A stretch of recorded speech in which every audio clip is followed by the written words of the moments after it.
What would you design that would be in some ways maximize productivity, maximize tax receipts, maximize benefit to working population in this country, but would be as minimally economically distortive as possible? Is it a destination tax? And is that sort of, an economist's vision of what a future tariff model would actually look like? It would be moving toward a consumption tax that can take on many different design elements. A DBCFT is one option that transforms the base of our corporate tax to a cash flow tax. You can do that without the border adjustment.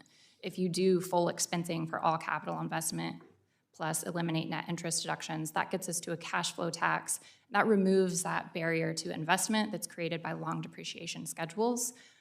If you don't want to border adjust that tax, you could do a value-added tax if you want to add that element to the If I was trying to avoid moving to a national VAT, because... Then I would border adjust the cash flow tax. All right.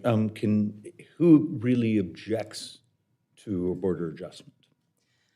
What we saw in the debates in the lead up to the TCJ was that the big debate occurred over whether the currency would appreciate.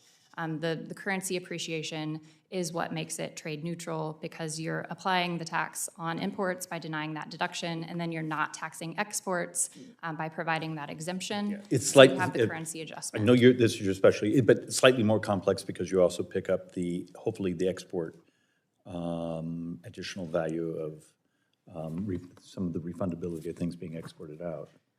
Yeah, you have a question if you're an exporter in loss position, whether you get that tax refunded to you. There are design options for that you can make it equivalent. But I think that was the big impediment, the question of whether currency would appreciate. And I think most models point to that it would. If you look at the experience of the 2018-2019 tariffs, you saw currency appreciation. If you look at recent tariff announcements, you see currency appreciation just with the threat of tariffs. So I think we have reasonable evidence to say that the currency would move. And we're out of time, and I really had something I wanted to touch on. Look, when this hearing was first announced, my first thought was, well, this is another got you hearing. But the reality of it is I look at the history of my Democrat colleagues, and in many ways, this was my brothers and sisters on the left side who this was what they evangelized. It's just that we happen to now have a more populist president who's now talking about it, so it's very confusing for folks.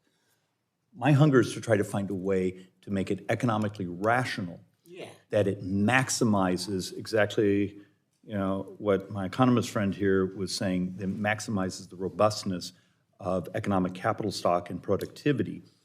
And Mr. Chairman, this is one of your moments to help us actually try to find a common economic vision instead of trying to wedge each other. And with that, I yield back and hope for another